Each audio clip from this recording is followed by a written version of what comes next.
Ça y est, cela se précise enfin. Dans quelques heures, Magali et Sylvain vont avoir leur premier enfant. On va voir le bébé. Un véritable événement pour eux, parce qu'ils ne pensaient jamais devenir parents un jour. Il faut dire que Magali n'est pas tout à fait une future maman comme les autres. Elle est atteinte d'une maladie orpheline, la fragilisant énormément et la forçant à se déplacer en fauteuil roulant. Elle fatigue très vite et peut très facilement se faire des luxations. Autant dire que les médecins ont tout fait pour la décourager d'avoir un enfant. Ils ont parlé de fausses couches, ils ont parlé de grande prématurité.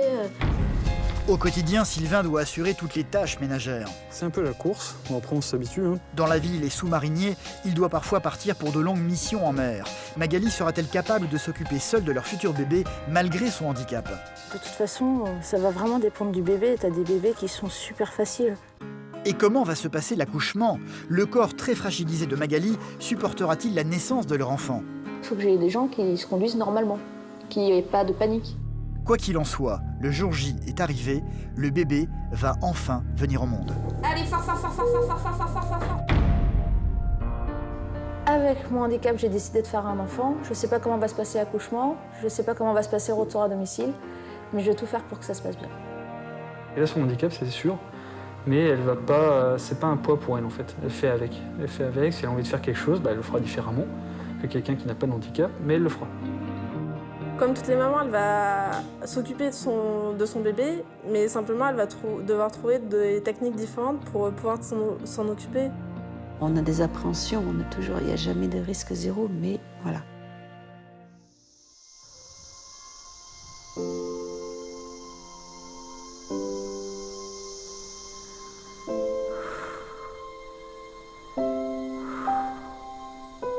L'accouchement de Magali est pour bientôt.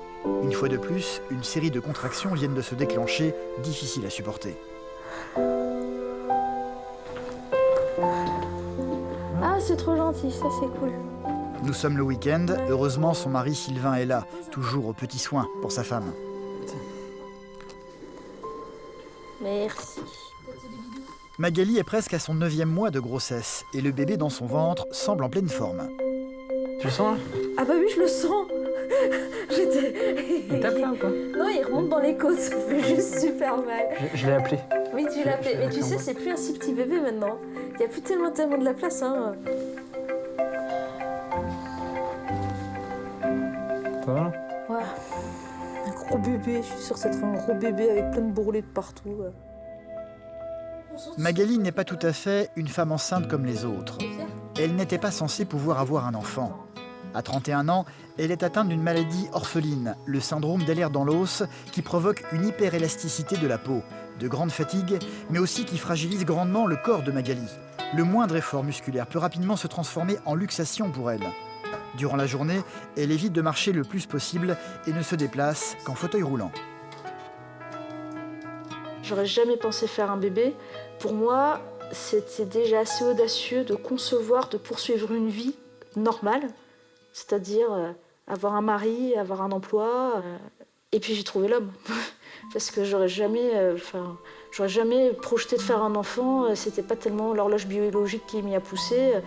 C'est venu de sentiments. Avoir un enfant était un choix très réfléchi pour nous. À la base, on souhaitait adopter, mais par rapport à son handicap, c'était très compliqué. On nous a clairement dit que le dossier ne passerait jamais. Et donc on s'est plutôt retranché sur faire un bébé par nous-mêmes. Poupou, il faudra qu'on compile le linge et tout ça aussi.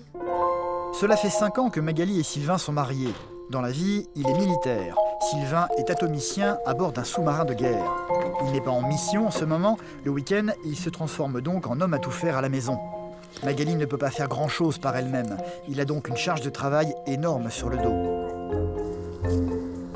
Du coup, moi, les week-ends, c'est un peu la course. Bon, après, on s'habitue, parce que c'est pas depuis hier qu'elle est enceinte. Donc, on essaie de s'organiser comme il faut.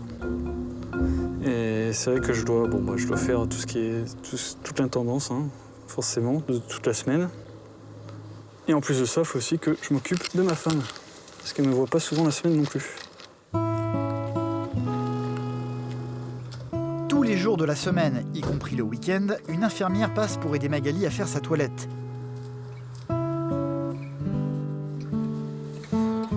Aujourd'hui, ce sera Emmanuel. Ouais. Oui. Comment il va ce bébé? Un bébé pour le moment mystérieux puisque Magali et Sylvain n'ont pas désiré connaître à l'avance le sexe de leur futur enfant. Moi, je dis que c'est un garçon. Lessive du haut? Moi, je dis que c'est une fille. La lessive, oui, tu me prends là-haut. Ouais, Bah oui. Bah oui. Ok. Mais pas le temps de rigoler pour Sylvain. Il a encore du pain sur la planche avant la tombée de la nuit. Faut pas que j'oublie le moindre chose, sinon je suis vite débordé en fait. C'est ça le truc. Lessive, la vaisselle, le ménage quotidien. Voilà. Et c'est vrai qu'il faut pas que je m'arrête parce que sinon je suis débordé.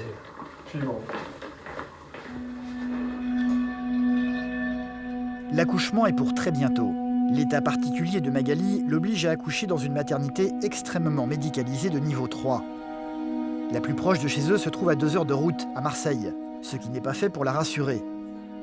Là-bas, elle ne connaît pas les médecins et a très peur de se retrouver face à des gens un peu désemparés face à sa maladie. Avec l'hôpital de Marseille, vous avez mis bien au point le jour de l'accouchement. Pour moi, mon projet, c'est d'avoir une équipe qui panique pas, qui fasse son boulot, qui m'embête pas, qui me fasse accoucher par voie basse si possible. Après, si vraiment il faut, ce sera césarienne, mais plutôt par voie basse. Ouais, mais ça, vous allez avoir largement le temps. Vous allez voir les sages-femmes, vous allez voir sûrement le gynécologue, il y a sûrement un professeur qui va venir vous voir au vu de votre pathologie. Mais à un moment donné, vous allez avoir le temps de leur expliquer qu'à un moment donné, vous voulez accoucher comme ça. Bien sûr, il peut se passer des impondérables qui font que ça ne peut pas se passer comme on veut, on est bien d'accord. Voilà. Mais après, vous avez largement le temps de leur expliquer ce que vous voulez. Elle a bien compris où étaient les difficultés de ma grossesse. Et ce que j'apprécie beaucoup avec elle, c'est que elle parle à une femme enceinte, elle parle pas à quelqu'un qui a une grossesse pathologique avec des risques d'œufs et je ne sais quoi. C'est vrai, t'es prêt? Là, je suis prêt. Allez, on va se la faire cette valise. Les contractions sont de plus en plus fréquentes pour Magali. Elle a bien conscience qu'à partir de maintenant, elle peut être amenée à partir en catastrophe pour l'hôpital n'importe quand. Et un départ rapide, ça se prépare à l'avance. Il faut 1 ou 2 pyjamas par jour. Du fait de sa maladie, pendant longtemps, Magali est restée persuadée qu'elle ne deviendrait jamais maman. Et les médecins ne l'ont pas vraiment encouragée à l'être. Ils ont parlé de fausses couches, ils ont parlé de grande prématurité, ils ont parlé d'avortement. Tout s'est toujours bien passé, mais c'est eux qui ont... On a même eu droit à 8e mois à l'avortement. Mais putain, mais j'aurais jamais cru. Enfin, franchement, sérieux. Tu vois, chérie, on a fait enfin la valise. C'est sûr, maintenant il arrive, hein? Ouais, c'est vrai. Bah oui, il arrive bientôt. Ouais, moi je réalise pas trop, tu vois. J'ai l'impression que j'avais été jouer des vêtements de poupée, mais j'ai pas l'impression. Quoique, C'est sûr. en fait, là, regarde, là, tu vois. Et ben, tu te dis, effectivement, il y a peut-être un bébé qui peut rentrer dans ces vêtements là-dedans, et c'est ça qui est bizarre. C'est sûr, c'est sûr. Il y a des grosses couches comme ça. Mais tu vas y avoir le droit, ton bébé. Là. Putain, j'y croyais plus. Hein. C'est sûr. C'est sûr. Il y a des moments où j'y croyais plus. Bah oui. Ouais. Dans la tête, il a fallu encaisser des choses très dures. Peut-être pour ça que le bébé, là, j'ai un peu du mal à réaliser.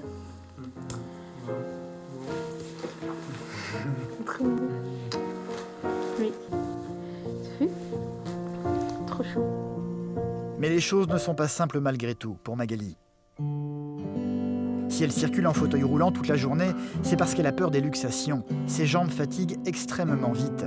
Mais elle s'oblige tout de même tous les jours à marcher au moins une demi-heure, avec un attirail spécialement conçu pour cela.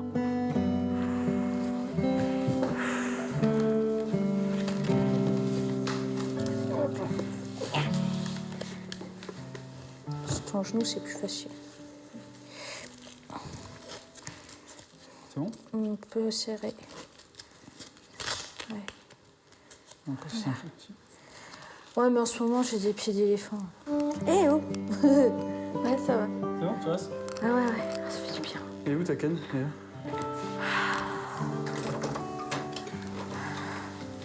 Hein? Non, on y va. Être enfin debout et marcher au soleil. Un plaisir rare que Magali va prendre le temps de savourer. Pas motivé à sortir ce bébé, moi je te le dis. Il est bien au chaud. Là. Il a tout son âge. Ouais, il va bientôt sortir, de toute façon, il n'a pas le choix. Il n'a pas le choix. Mais que se passera-t-il après la naissance? En tant que sous-marinier, Sylvain est amené à s'absenter de la maison pendant des périodes de 4 mois. Magali sera-t-elle capable de s'occuper seule de leur enfant malgré son handicap? L'important, c'est qu'il y ait tout le temps quelqu'un pour s'occuper de lui. Bah oui, mais quelqu'un en forme. Et ce sera pas forcément Parce que moi. moi, je peux être là à être attentif, mais il y a certaines choses que j'aurais peut-être du mal à faire, tu vois. Ouais, mais en plus, moi, j'aurais pas de coupure, puisque je vais bosser tout le temps, Ouais, je sais. et de plus en plus. Ouais. Donc j'aurais... Ouais, Attends, déjà que c'est pas évident maintenant. Mais moi, je pense que, tu sais, de toute façon, ça va vraiment dépendre du bébé. T'as des bébés qui sont super faciles, qui dorment facilement, qui sont pas compliqués, qui prennent le lait. Et c'est pour ça qu'on est obligé d'attendre de voir pour subir voilà. en fonction, et on s'adapte. Ça ira. Hein. Oh putain. Magali et Sylvain vont rapidement rentrer à la maison. Suite à cette petite marche, les contractions de Magali vont reprendre beaucoup plus fortes cette fois-ci.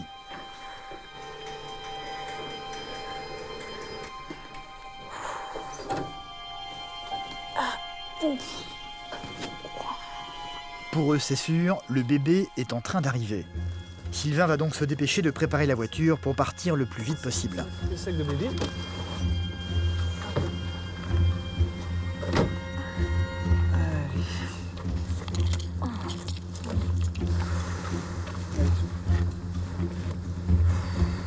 Deux heures de route les attendent pour arriver jusqu'à Marseille, où se trouve l'hôpital le plus proche, capable de traiter l'accouchement de Magali.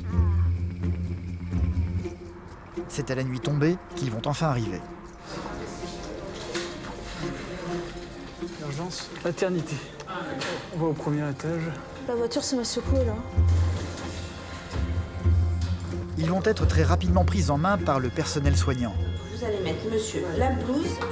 Depuis tout à l'heure, les contractions ne se sont pas calmées. Elles ont même tendance à s'amplifier.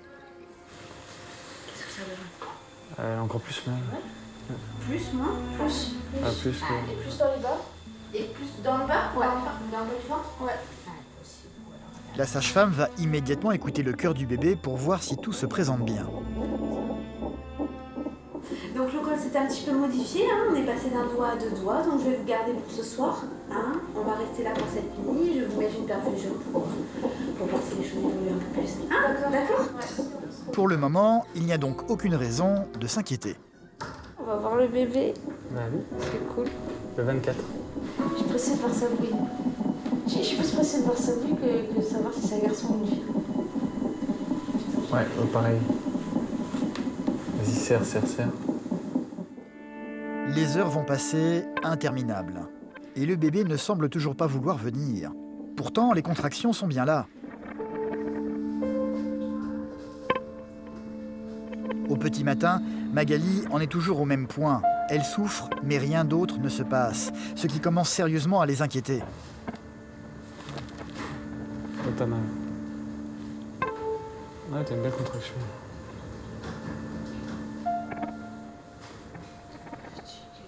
Bah ouais, on a dormi 2 heures. Un médecin va finir par venir les voir pour leur expliquer ce qui est en train de se passer. On a refait le point avec mes collègues. Bon, vous n'êtes pas en vrai travail. C'est ce qu'on appelle en faux travail. C'est-à-dire que vous avez des contractions, d'accord, qui sont irrégulières, peuvent être douloureuses, mais votre col, enfin, au niveau local, ça ne se modifie pas. C'est-à-dire que les contractions ne sont pas efficaces sur le col. D'accord. Comme vous habitez loin, on va vous garder ici chez nous. Ok. Merci beaucoup. C'est rien. Au revoir.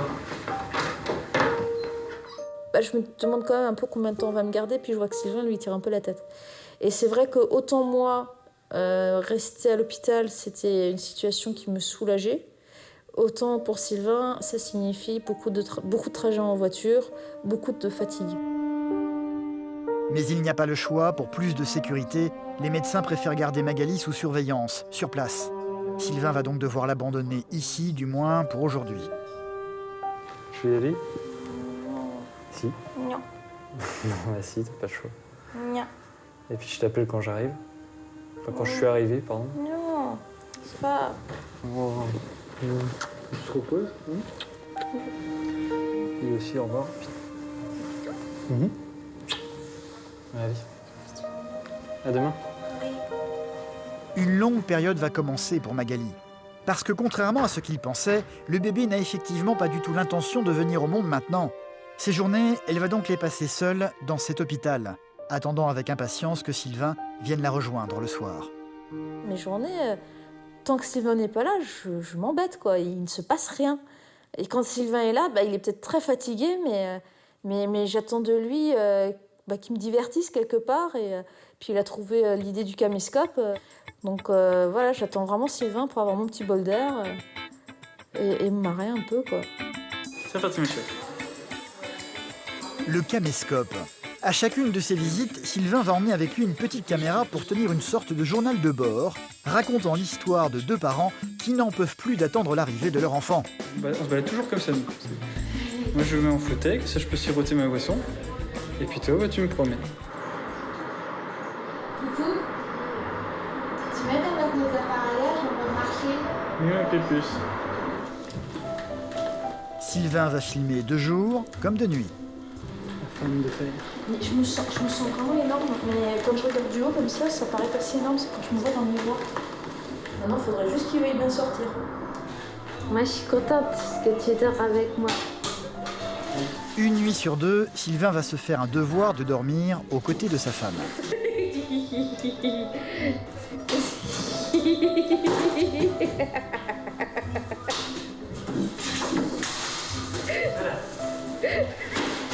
Ça te fait quoi de dormir ici? Bon, c'est pas le grand luxe, c'est que l'hôtel 5 étoiles, mais bon. T'es content? Je suis content parce que je suis à côté de toi. Oui, et à côté du bébé? Et à côté du bébé, oui. Bien entendu. Voilà, on y est fait. Il leur faudra attendre une semaine comme cela pour que les choses se précipitent enfin. On inspire, on bloque, on y retourne. Allez, tout de suite. Allez-y, c'est super ce que vous faites. On a l'impression que vous avez fait ça toute votre vie. Ouais, allez, lâchez. C'est bien, ma chérie. Très bien.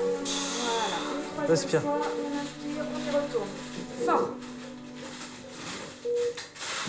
Oh, ça fait mal. Parfait, je sais, c'est votre bébé qui arrive. Allez. Cette fois-ci, c'est la bonne. Le moment de l'accouchement est arrivé.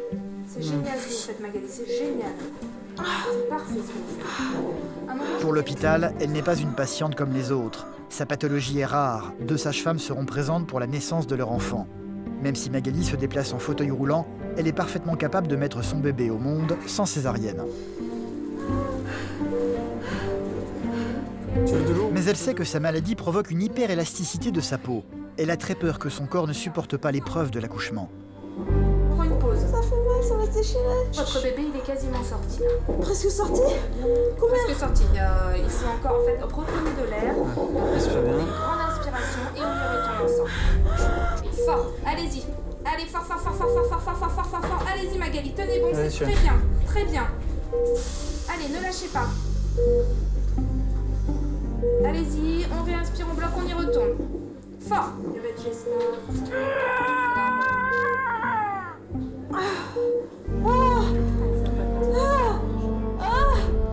La tête est sortie, ok? Monsieur, je suis désolée, Ouais, il s'est fait le cordon tout du pendu. Autrement dit, leur bébé a le cordon ombilical enroulé autour du cou. Un bébé dont ils ne peuvent pas encore savoir si c'est un garçon ou une fille. Votre bébé. Et on ne dit pas le sexe, c'est vous qui découvrez. C'est un truc de dingue, ça. Regarde. T'es pas un peu bleu, toi? Ouais, il crie ou pas? Il respire ou pas? C'est bon. Et c'est une petite fille, je t'avais dit. C'est Camille. On va la prendre.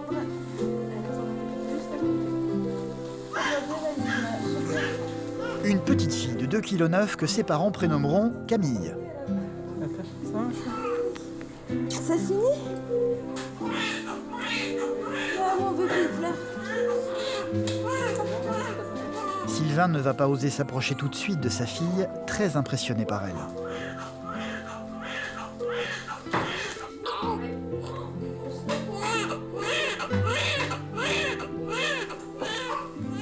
C'est un plus. Notre bébé. Tu vas la voir après.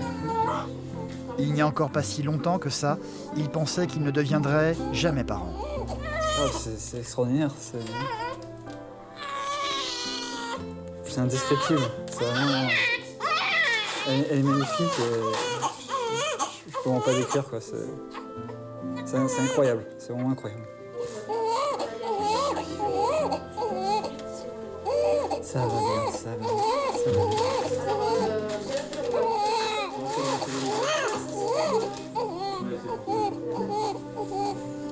Sur le moment, je suis super ému en plus, puisque je la regarde, le bébé me regarde.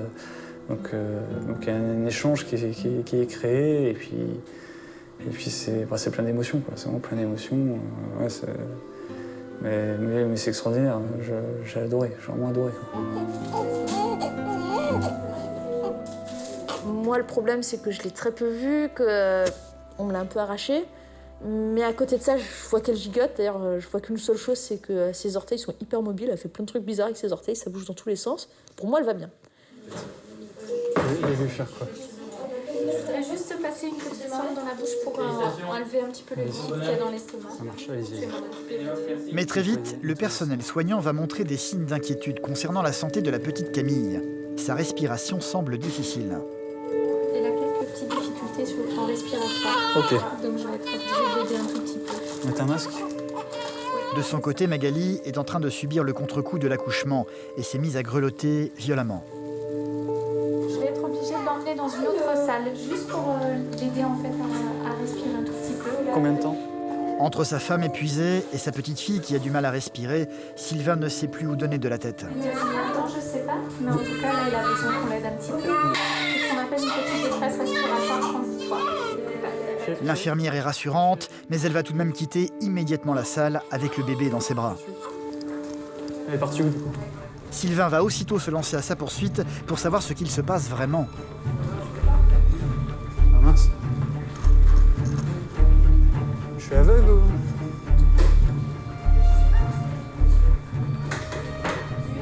J'ai perdu mon bébé. C'est comment ça? Elle est partie où avec? Est-ce qu'il faut la prendre?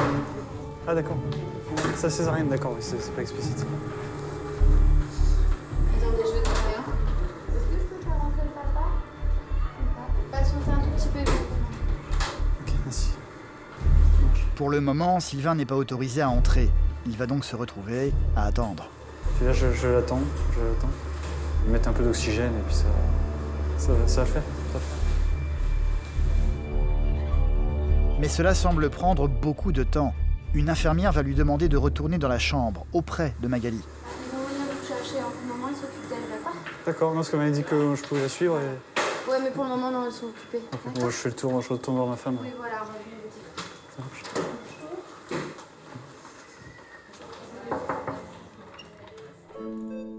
Sylvain ne va pas lui parler tout de suite des problèmes de respiration de leur fille. Pour le moment, Magali a le sourire, n'en revenant pas d'être enfin maman. Bon, moi, si elle est tellement vite que je pense que j'aurais plus d'émotions, mais j'ai pas eu le temps, quoi. Attends de la voir avec toi. Attends, elle va te faire craquer. Hein? Elle va arriver. T'as fait le plus dur. Félicitations, Michel.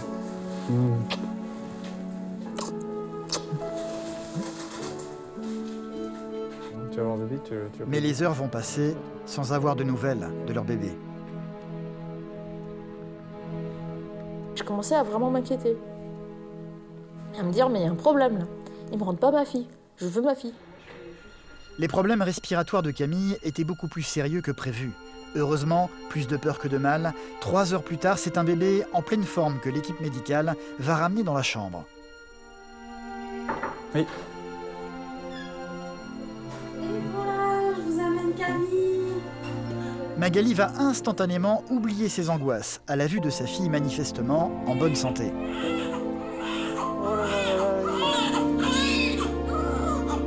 Les décibels. T'as encore du duvet, toi.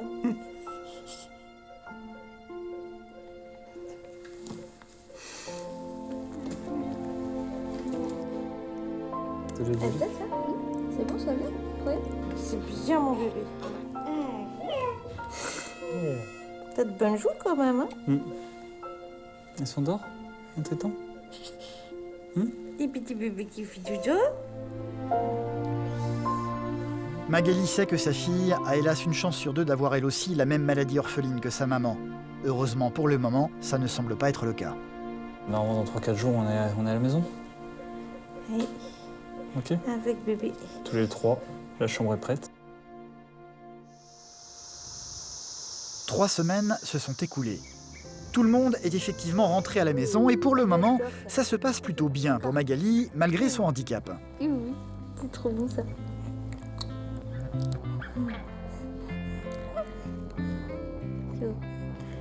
Petite pupuche. Être seule chez elle ne l'empêche pas de s'occuper de sa fille. Les déplacements restent malgré tout compliqués. Et je me concentre sur moi. Ses jambes fatiguent vite. Elle doit donc tout faire très lentement. C'est avec d'infinies précautions qu'elle va emmener Camille sur la table à langer.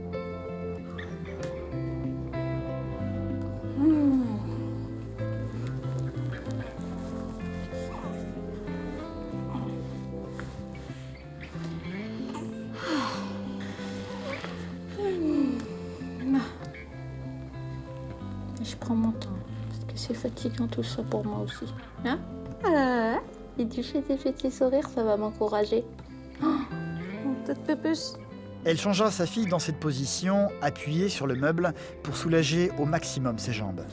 Maintenant, changer Camille, ouais, c'est moins la corvée qu'au début, mais le problème, c'est que j'ai mal là.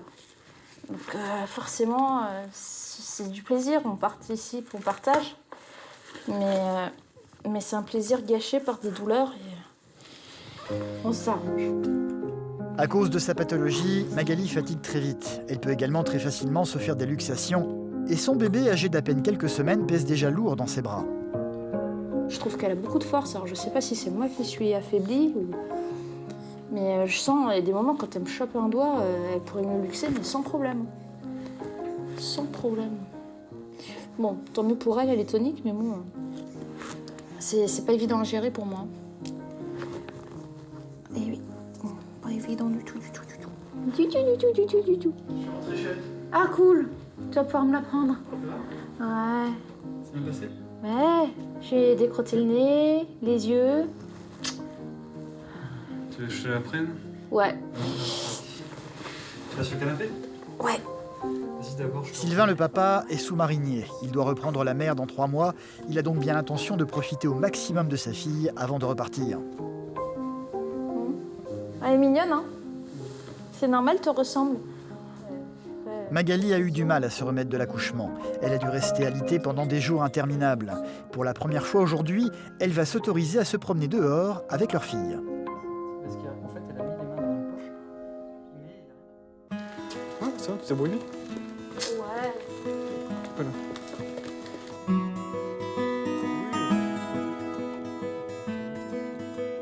Et c'est la première fois qu'on se promène, ma petite Camille, hein?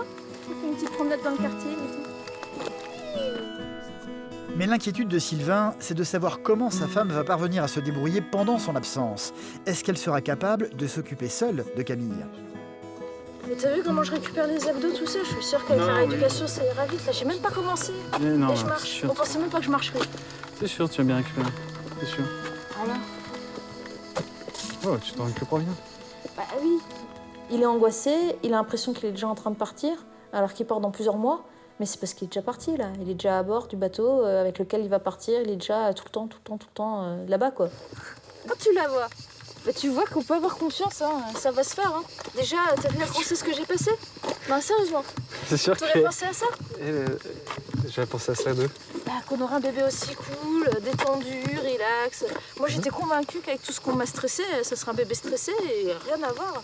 Et ben, je pense que le reste, ça sera pareil. Tu vois, tu te crées des soucis, t'as peur, machin, mais ça va bien se passer parce que ça va se passer très naturellement, c'est tout. Hein. Elle s'adapte à moi, je m'adapte à elle. Ce qu'il faut, toi, c'est que tu prennes ta place et que tu profites pour le moment. Que tu arrêtes de te stresser sur des petits détails et des petites futilités, là, et que tu sois avec nous. Mais je pense que ce qui se passe surtout, c'est que t'as pas envie de partir. Non, je pars en 3 mois, c'est sûr, j'ai encore le temps de la voir un peu. T'as une jolie petite femme, un super petit bébé, et puis voilà. Alors c'est sûr, la petite, je la sens très lourde dans mes bras, elle pèse lourd pour moi, mais je veux aussi reprendre des forces, etc. Donc ça va aller de mieux en mieux, de toute façon. Et puis Sylvain sait que Magali ne sera pas non plus totalement seule. Tous les jours, elle va continuer à recevoir la visite d'une infirmière ou d'une auxiliaire de vie pour venir l'aider. Heureusement, bon, je me fais du souci, ce qui est tout naturel, je suppose, mais Magali va pouvoir s'occuper comme il faut de Camille, j'en doute pas une seconde, elle a réussi à me rassurer.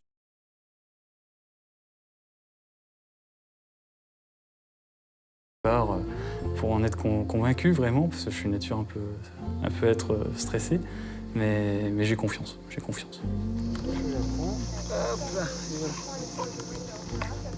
Malgré le handicap de Magali, ils sont tous les deux convaincus que tout se passera bien dans l'avenir. Ils sont désormais parents, alors que tout permettait de croire il y a encore un an qu'ils ne le seraient jamais. Avoir désormais la petite Camille dans leur vie est un véritable cadeau pour eux, et c'est tout ce qui compte.